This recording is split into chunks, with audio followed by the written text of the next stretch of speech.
Welcome to the Women Trailblazers podcast from the UWSP Women's Center for Equity, Development, and Leadership. Here at UW-Stevens Point, we believe that women thrive when they participate in leadership at all levels of decision-making. This podcast is dedicating to centering women and showcasing the incredible ways we lead together.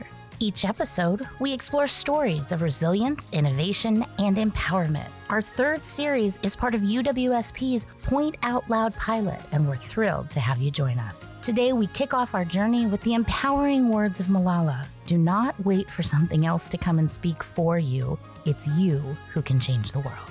Today, we have the pleasure of speaking with Cheryl Schreier, who has served nearly 40 years of service with the National Park Service. She graduated from UWSP and was honored as the 2019 Distinguished Alumna of the College of Natural Resources at UWSP. Today, we will discuss stepping up, standing your ground, and her journey as a woman leader who is protecting the National Park Service through confidence and compassion. Well, hi, Cheryl. How are you doing today? I'm doing very well. Thank you. Good. Well, welcome. We are so thrilled to have you. We were looking at your biography and we were just so thrilled to have you. We were like, how does she even have time to be here today? And then we heard that we remembered the retired word. So we're interested in hearing about both parts of your life, active professional and retired woman. So I'm curious, what led you to this specific career with the National Park Service and what was your early experiences like? What led me to a career in the National Park Service was that I've always loved wildlife and natural resources. And so it seemed to be a really good fit for me. I had always wanted to save every single endangered species. That's how it all started. Aww. And that was way back 1970 when I was still in high school. And that's when I decided that I was going to pursue a career in either wildlife biology or natural resources. What endangered species first captured you? Do you remember? Oh, probably bald eagles would have been one of them. And species like bears, polar bears in particular, even at that time were threatened. And, all the big was what we call charismatic fauna, those big critters. I've always enjoyed those. I love that. Neither Serena or I have a background in natural resources. We both partake of the resources around us. And I had never thought, can you say that word for me again? Charismatic megafauna. I have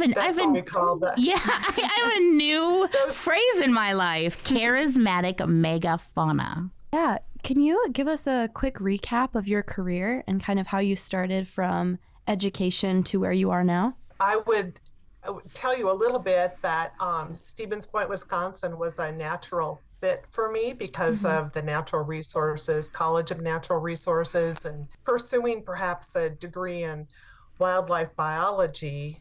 And then I actually changed focuses a little bit to all of the natural resources along with biology and environmental education.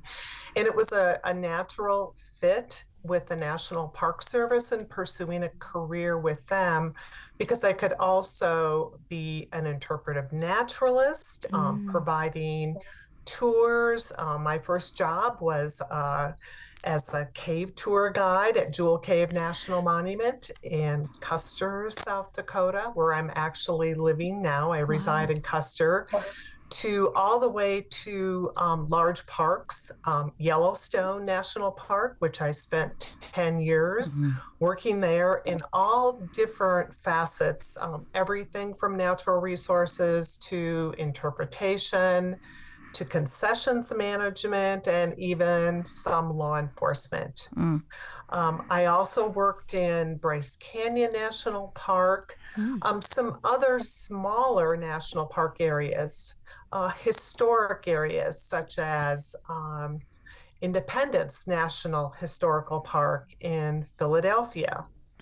And then a small place in Iowa, Herbert Hoover National Historic Site, which commemorated President Hoover. And that was a very interesting historic site to work in. So a wide variety.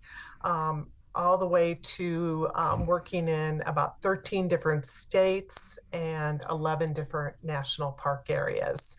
And then my last National Park Service area that I worked in was Mount Rushmore National Memorial here in the Black Hills of South Dakota. And I was the very first woman superintendent at Rushmore. Well, what was that like, being the very first woman superintendent?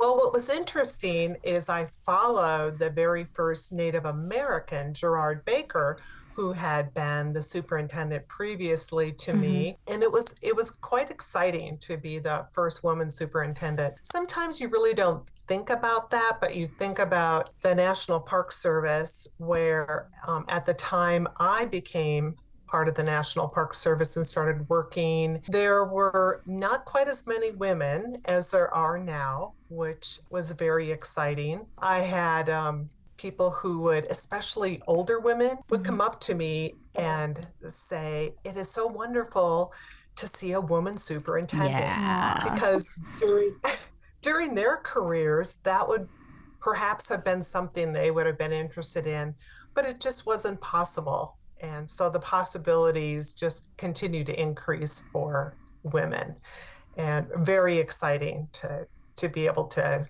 be that first woman superintendent. Would you say that over a good portion of your career, right? We've talked about your jobs, but you also had a lot of advocacy roles on different committees and associations.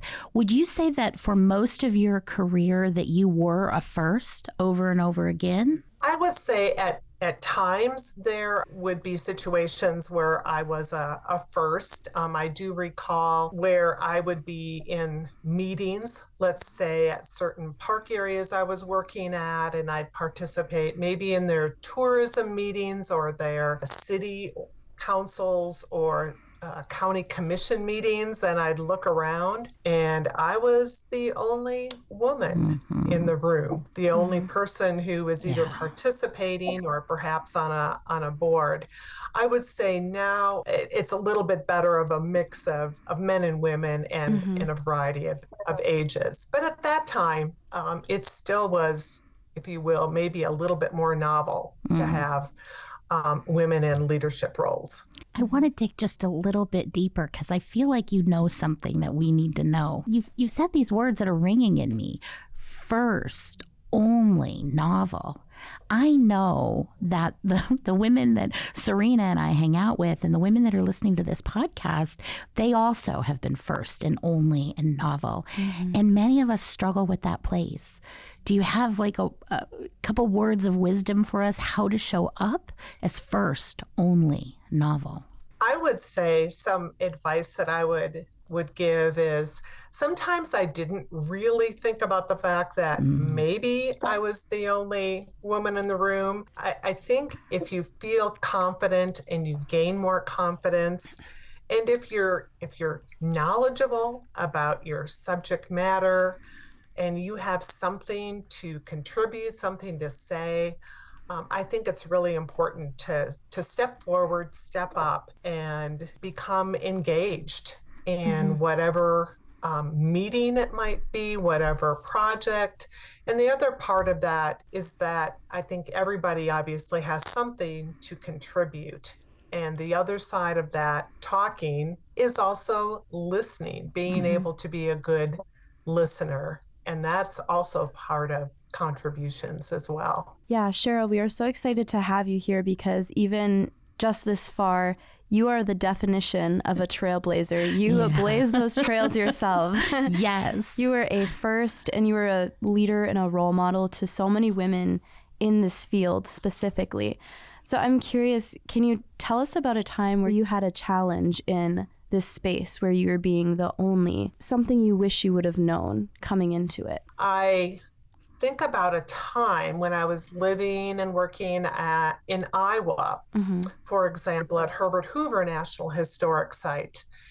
And I'm not sure if during this particular meeting, I was meeting with the local fire department they had to respond to alarms, fire alarms, and also be there for emergency medical situations at the park site. And I remember meeting the fire chief for the first time, and he was a little bit gruff, and he was also not exactly on board with me, a woman being a superintendent.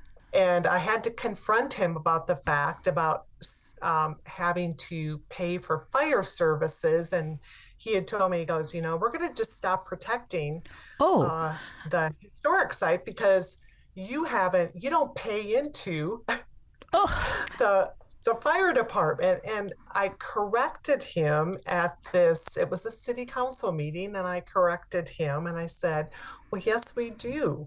And then I went on to explain, and we actually got into sort of a face-to-face argument. I stood my ground. I was very patient. I did not raise my voice. And at the end of my tenure there, we actually ended up with a very good relationship. And when I left the park after I had been there for 4.5 years as superintendent, I remember him coming up to me, even with that little gruffness that he had, and he said, who told you that you could leave this job, that you're going to leave this community? Oh, wow. And I think that story, I always remember that. Because of some of those skills that I had obtained through the different experiences I had, was that what I had learned was, collaboration, and also being very honest and open. Those kind of traits were very helpful in those situations. Yeah. Standing your ground with extraordinary generosity. Wow. I'm picturing that, and I can have a quick temper. I can be reactive, and I've really had to control that. Were you always measured? I always tried to be measured, and that was part of it. I might have been thinking something else at that time. Yeah. But in the positions that I was in, especially with the National Park Service, that your role is you are nonpartisan, you are apolitical. I think now these times that we're in, I think there's less civility. At the time that I was working, sometimes you just you have to take it, and you just let it roll off your shoulders and your back, and you then always make sure you've got a good friend or a good colleague that you can download on after some of those situations. I think we all know that that's very helpful, but that persona that I wanted to ensure that I was always professional. And I did have my one story that I had with, there was a Forest Service supervisor who I worked very closely with here in the Black Hills.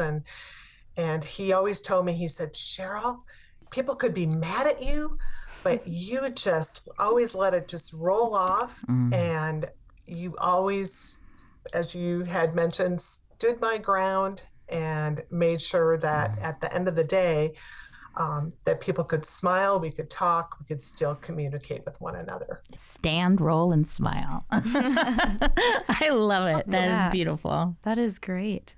It sounds like even being the first, in this kind of field, that you were pretty successful in managing conflict and doing what you do. And I'm really curious, where did you go for support being a first? So where did you go to support, and what aided you through that? Where I was able to obtain some of that support were other colleagues, other women who were in those types of roles, either superintendent or other leadership roles in the National Park Service, other public land management agencies, friends in general were always really helpful to me. And having a mentor, it was extremely important. And I've had mentors all throughout my career, and even as I've been retired, I still have mentors that who stand by and are there to provide support. I think that's always really important to have those people in your lives and in your careers. Absolutely. And at a young age, I would completely agree that that mentorship factor is extremely important. And it's so important just to have that person there guiding you and being there for you. So I definitely agree with that. So I'm curious, as you've been through so much and you've achieved so much in your career, what would you say is the most rewarding aspect of your time as superintendent of Mount Rushmore National Memorial? I would say the most rewarding part of my time at Mount Rushmore was all of the opportunities to interact with visitors from all over the world and all different ages, and seeing young children in awe as they looked up at Mount Rushmore, the 4 presidents who are carved on the mountain, as well as people who literally would stand and look at that. It was a bucket list for many people to come to Mount Rushmore, and they would be in tears that it was very moving for them. So I would have to say that the visitors, and also on the other side of that is working with a team of employees. I always felt that my job as a superintendent was like the director of an orchestra, where you don't make all the music. You have people who are your team members that whatever their job was, that they fit in, and you support them, and you can make beautiful music and in turn run a smooth operation for the American people, as well as all of our international visitors. When you talk about that metaphor of the orchestra, and I love that. I don't know if you could see us, but both Serena and I were just resonating with that so deeply. What position are you in the orchestra? I'm the director. I don't have to play. I don't have to know how to play all those instruments, and that's why I have to depend on all of the rest of the musicians to put it all together. Yeah, I love that. That's beautiful. I can see it right now. So Serena asked you a rewarding question about one specific assignment, and I'm even more interested in kind of this national influence role you played in various different committee assignments. Can you talk about what was rewarding about that work? Some of the work that I'm doing now with, it's called the Coalition to Protect America's National Parks. And it's an organization, a not-for-profit, and it's nonpartisan. And what's really interesting is that there are over 3,100 members with over 50,000 years of experience in the National Park Service. There could be people who are still actively working, retired, or volunteers. And on a national basis, we advocate for the national parks. And I'm in a different role where I have less of a filter, if you will, during my professional time, as we talked about a little bit earlier. I had to be really careful what I said, but now it is more advocating nationally for parks to ensure that the National Park Service has what it needs to succeed.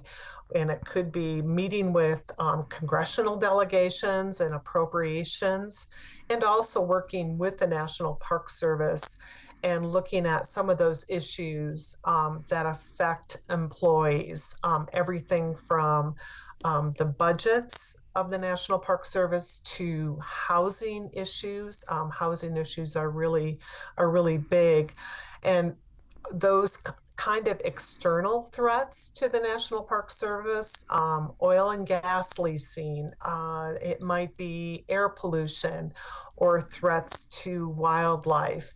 And those are some of the things that on a national basis I'm able now to be involved in as well. Yeah.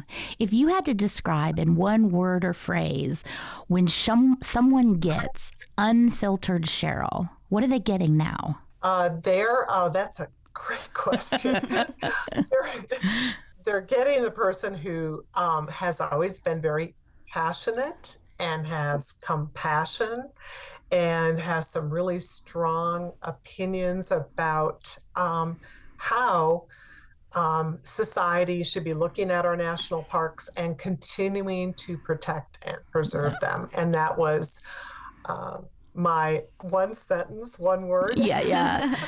No, I love that, right? Because you see this arc of protection in your life, protective advocacy. It's the endangered species all the way to the endangered parks, the endangered spaces. Thanks for being a protector. Thank you. What initiatives are you most passionate about in that?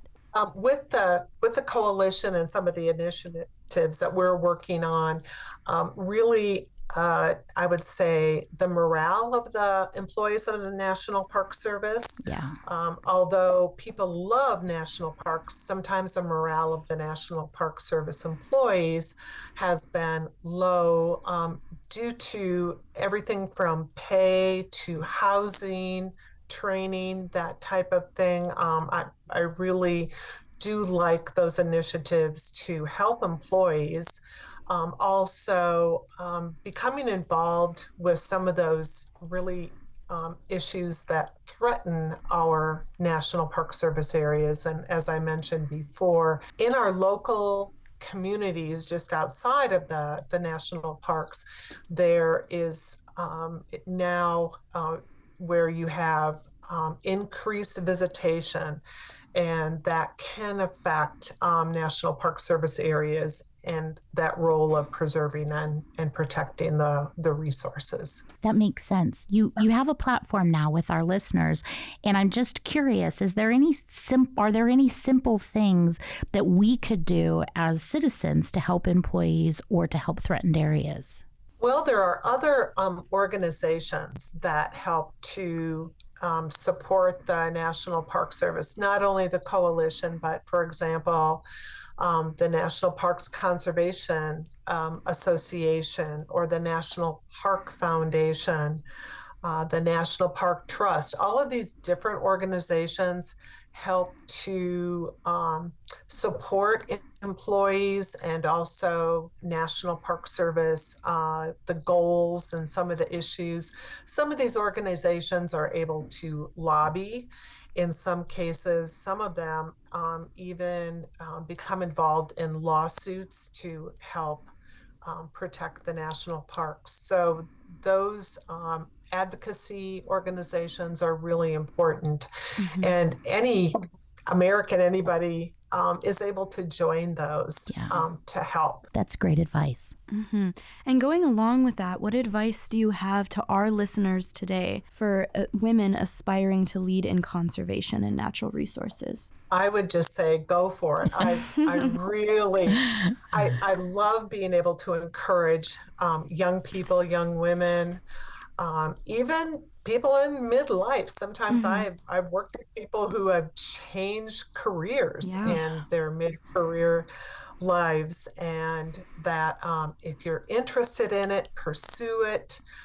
There are volunteer opportunities, paid opportunities, and sometimes the advice I also like to give is some of the areas, if you're, whether it be a place to work, a particular physical area, physical park, or even some of the jobs that I have taken in the past, you think, man, I don't know, am I going to get anywhere with that? Yeah. And I have to tell you that some of those kind of jobs really prepared me. One really quick example is concessions management, which concessions management in the National Park Service is basically like the food, lodging, activities that the private sector operates through contracts in national park areas. And my job was to oversee some of that work. and it gave me some great skills, for example, in negotiations that I probably might not have had if I had decided that that wasn't going to be one of the jobs I chose. And it also helped to benefit me as a superintendent as well. So I would just say go for it. We definitely need bright young people, middle-aged people to definitely pursue their dreams. Yes. I love that. Can I just talk to the listeners for a minute? So you have to know, folks, that right now Cheryl's eyes are so sparkly. Like she has come alive. There's a glow coming off of Zoom, and you know how unlikely that is. So I want to repeat, and I want to ask you to listen to Cheryl really deeply. Here's what I heard her say to you directly. Go for it. Go for it. Yeah? The other thing, though, that I heard her say indirectly that was implied in what she said, she asked you a question, right? She said, go for it. But then she leaned in even closer and she said, what do you want to get? Right? Go for it, but get what you want, right? She said, I'm not sure if this job's going to get me somewhere, right? Which implies that Cheryl's been on a mission to get somewhere. Yeah, she's smiling and nodding, folks. She's been on a mission. Absolutely. So know where you want to get. Yes. And we have several women in natural resources looking up to you today.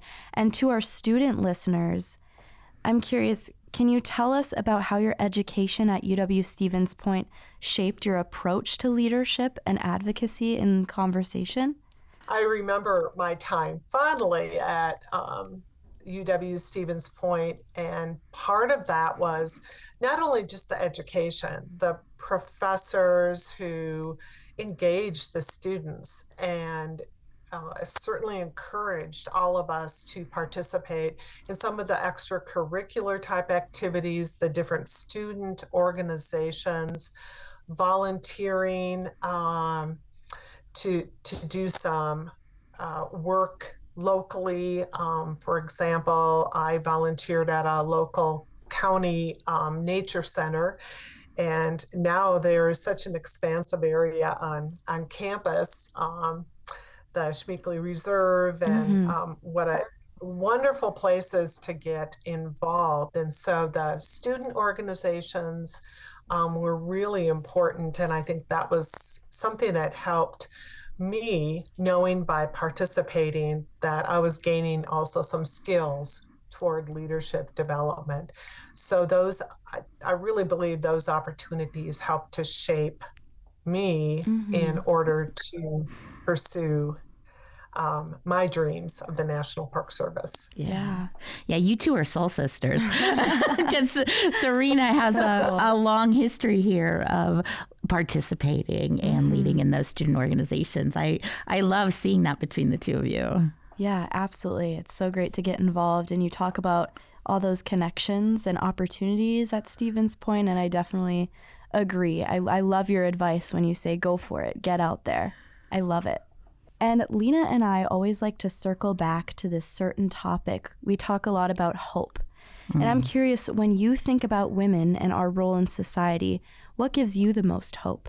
I would say what gives me the most hope is that just sitting here talking to individuals like yourself who are involved and who can see that kind of a bright light, and that you never give up that hope that you can improve things.